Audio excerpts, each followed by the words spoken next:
My name is Heinze, and I'm a professor in the College of International Studies.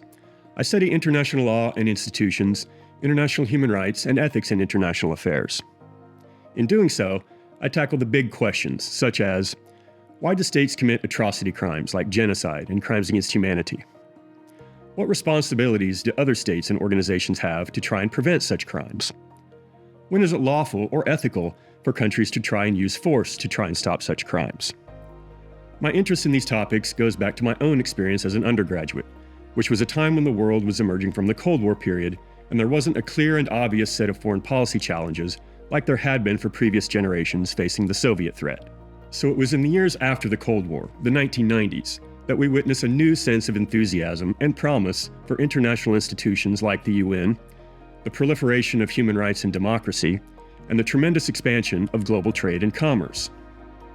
But what we also saw during this period were numerous examples of civil conflict and countries literally breaking apart, which ushered in some of the worst atrocities the world had seen since the Holocaust.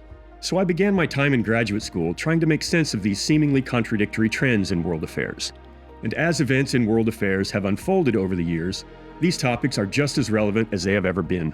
Whether one is talking about the conflict in Ukraine, the humanitarian disaster in Gaza, or the human rights atrocities occurring in Sudan or Myanmar, the international community is still confronting the question of what are the best ways to respond to atrocity crimes in world affairs.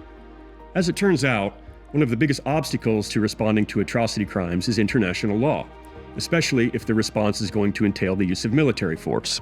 As a result, a good part of my work entails studying international law and how international legal rules evolve and adapt in response to novel situations in international affairs. So I have not only studied how international law has evolved in light of efforts to avert atrocity crimes, but also how it evolves in response to other kinds of novel challenges, like international terrorism, the proliferation of non-state armed groups, and different kinds of technologies like drones and artificial intelligence.